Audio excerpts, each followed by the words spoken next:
I keep forgetting to mention bootlegs and or shows you should check out other than the officially released stuff. Without a doubt, the best sounding stuff from this tour are the Japan shows, February 3rd and February 4th. Excellent sound quality on the 3rd. The 4th is not as good, but it's still a pretty good sounding tape. One of my favorite shows from here is Copenhagen, March 3rd. Sound quality is not that good, but the performance is excellent. Frank is in one of those guitar playing moods where he's quoting a lot of other different songs, kind of doing that fish thing. You play the melodies from other songs and jam on that for a while before going into something else.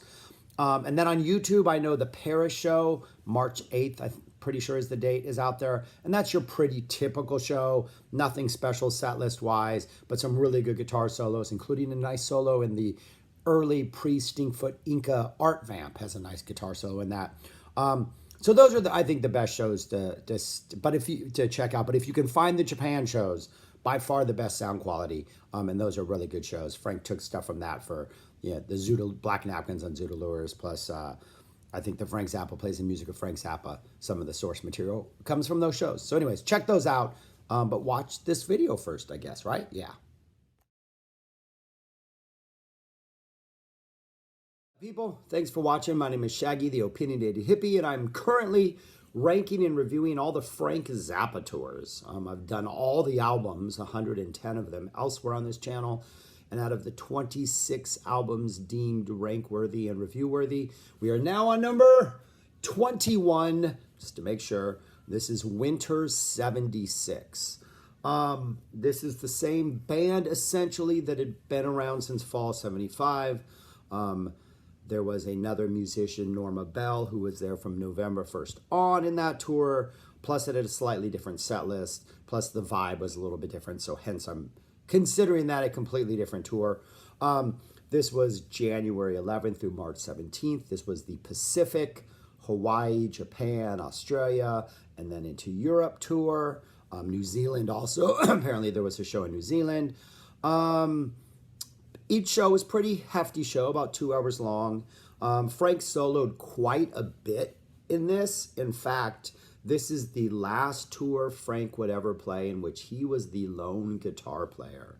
So he is responsible for rhythm guitar and intro riffs to say the torture never stops and all kinds of cool things. So it does provide somewhat of a different sound because he is the only guitar player, and this is the last time he would be doing that.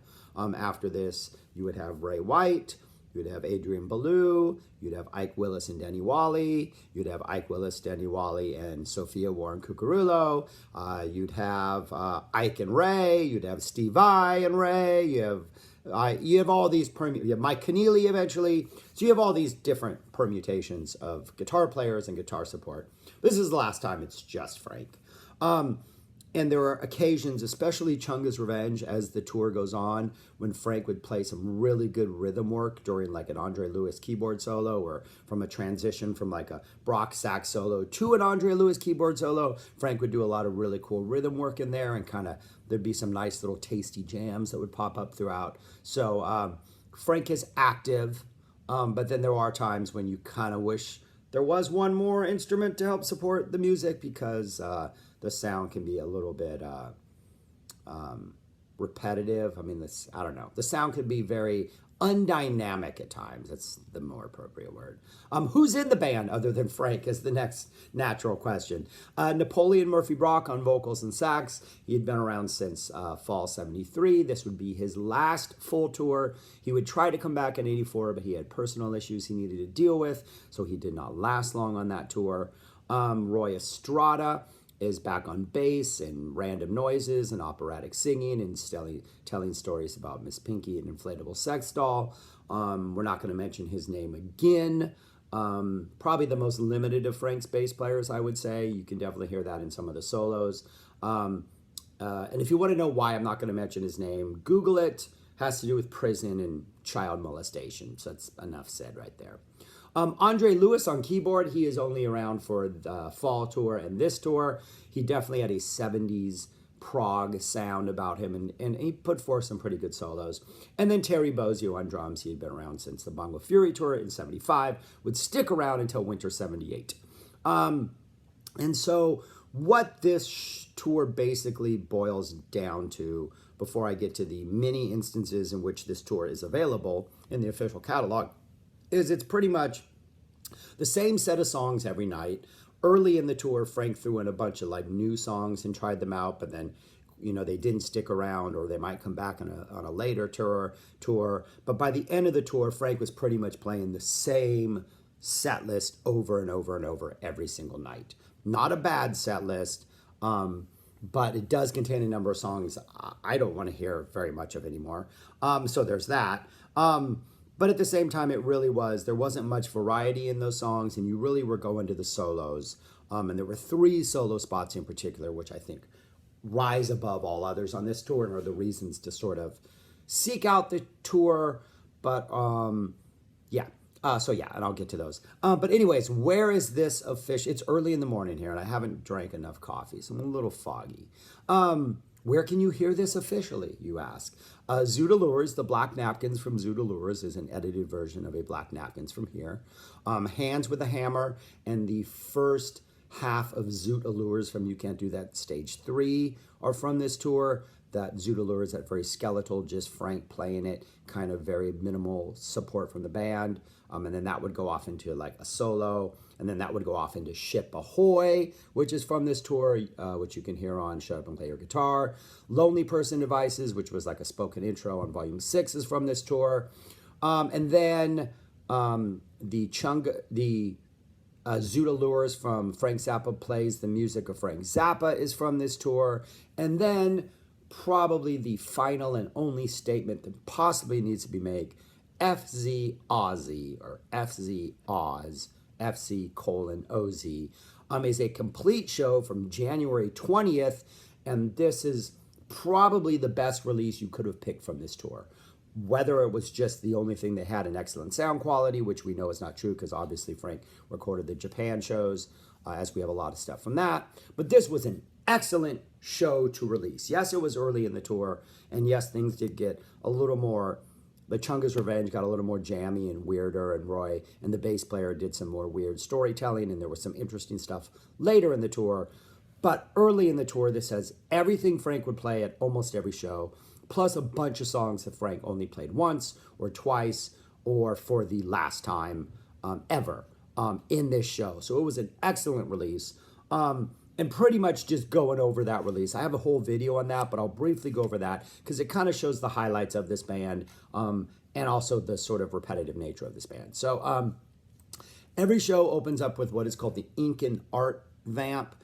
They play Naval Aviation and Art over the loudspeakers, and then the band comes up and drops this dun, dun, dun, this heavy sort of proggy space vibe, which Frank comes out and usually references the dun na na na na na, the Inca Roads theme, which appears at the end of the solo. Sometimes Frank rips off a little solo. Sometimes they go right into Stinkfoot, and he does the band introductions over the Stinkfoot vamp, and then they go into Stinkfoot.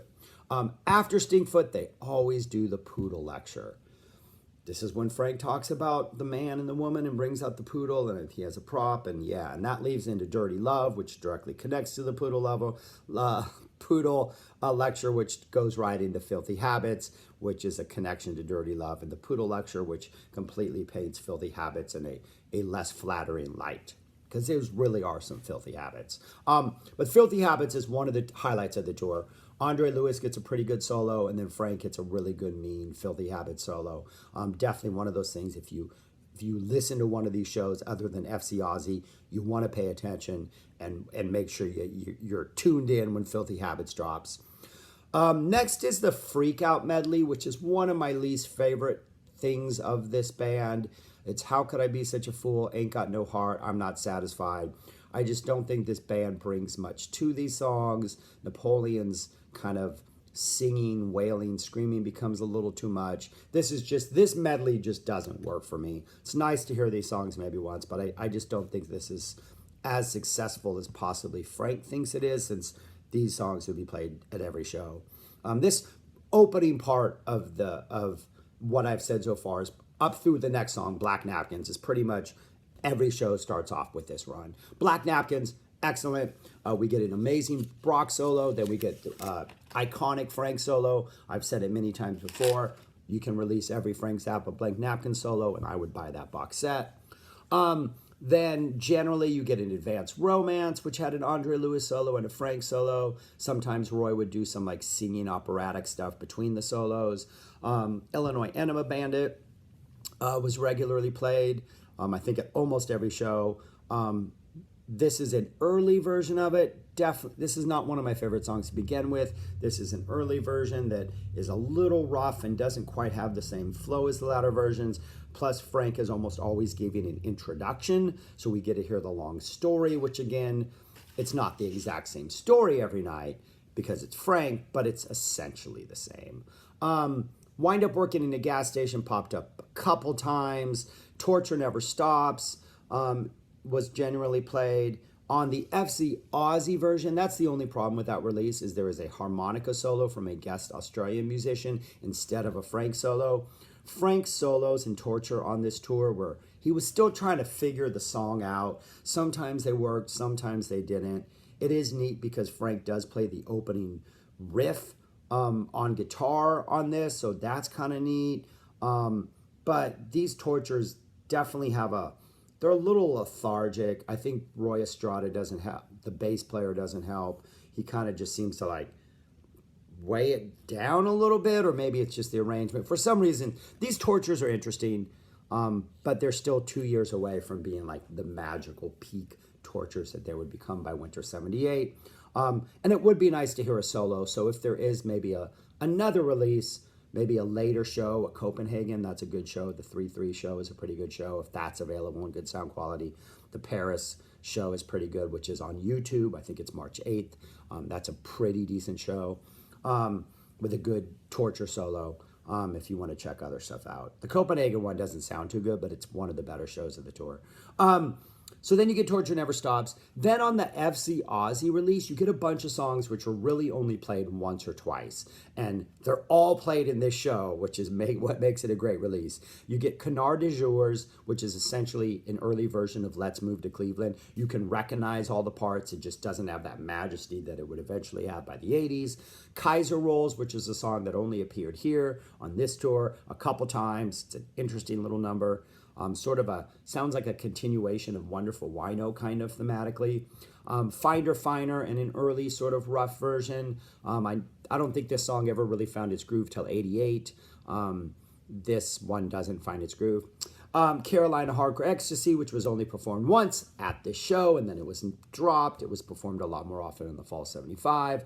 Followed by one of the reasons the fall 75 tour is better than the winter 76 is the We're Only In It for the Money medley, Take Your Clothes Off When You Dance, Lonely Little Girl, which features a really nice guitar part by Frank in which he kind of does a Jerry Garcia type where you play the melody of the song and then you riff a while, then you go back to the melody and then you riff. Well done. Take Your Clothes Off When You Dance, which has a nice little Andre Lewis solo, and then What's the Ugliest Part of Your Body, which segues perfectly into Chunga's Revenge, one of the best moments in the Frank catalog. Chunga's typically contained a Brock solo, a Lewis solo, sometimes Frank soloed between those, sometimes Frank soloed after Lewis, sometimes Roy came in and told stories about the inflatable sex doll. I keep saying his name and I don't want to.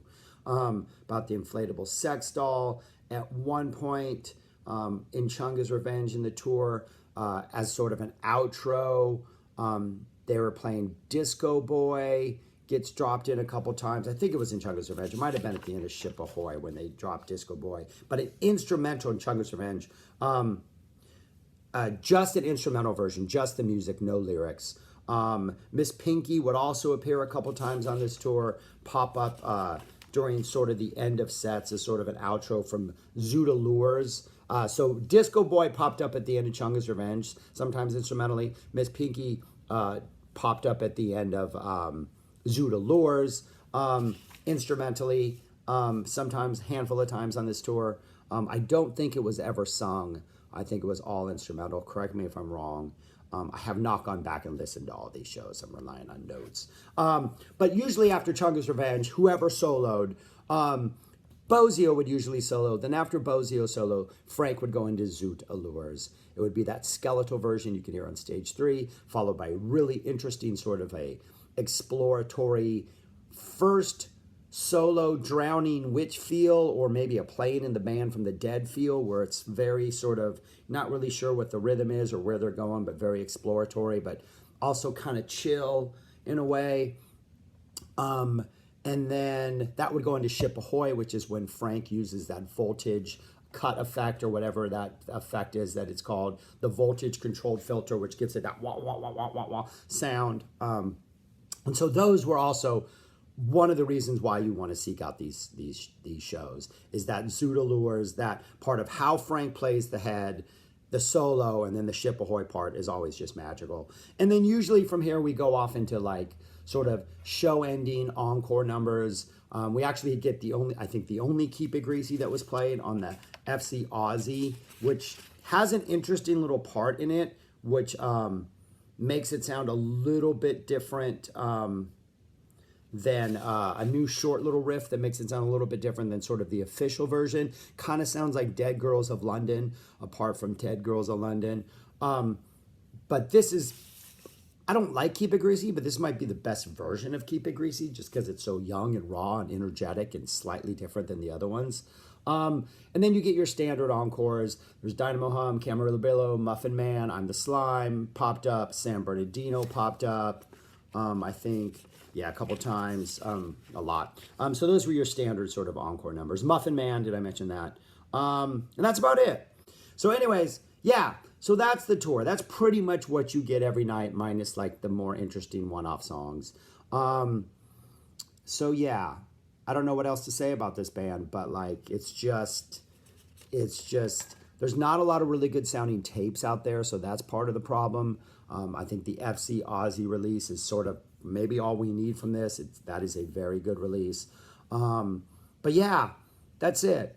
Number 21. Really, the reason, kind of, other than to hear maybe these songs once or twice and with this band performing them, the only reason to kind of go back to the well over and over is the Filthy Habit solos, the Black Napkin solos, and the Chunga Revenge into Zoot Allures, because that whole experience with Brock's solo and Lewis's solo and the bass player sometimes doing crazy things. And oh, there was a song called She's a Lady that popped up towards the end of the tour. As the tour went on, the bass player's Chunga Revenge sort of rants became more and more specific about that doll. Then Frank eventually turned that into a song called She's a Lady, which was very rare and raw and never actually became everything. But it seemed like the ideas in that eventually became the lyrics to Miss Pinky, which the music was already floating around. So that kind of weird thing happened. But other than that, it's just kind of a predictable tour. You know what you're going to get, not too many surprises, and go for the guitar solos. And don't know what else to say. So it's still early. I'm going to get some more coffee. And then that's it. Going to start my Thanksgiving week offness, whatever. Thank you for watching. Comment below. Let me know what you think about this tour. I know like this and Fall 75, are generally put together as the same tour, and most people like this more than Fall 75. I have a soft spot in my heart for Fall 75, so this one is less successful than that. But anyways, I'm rambling at this point for no reason whatsoever. Thank you for watching. Have a good day. Talk to you later. Peace.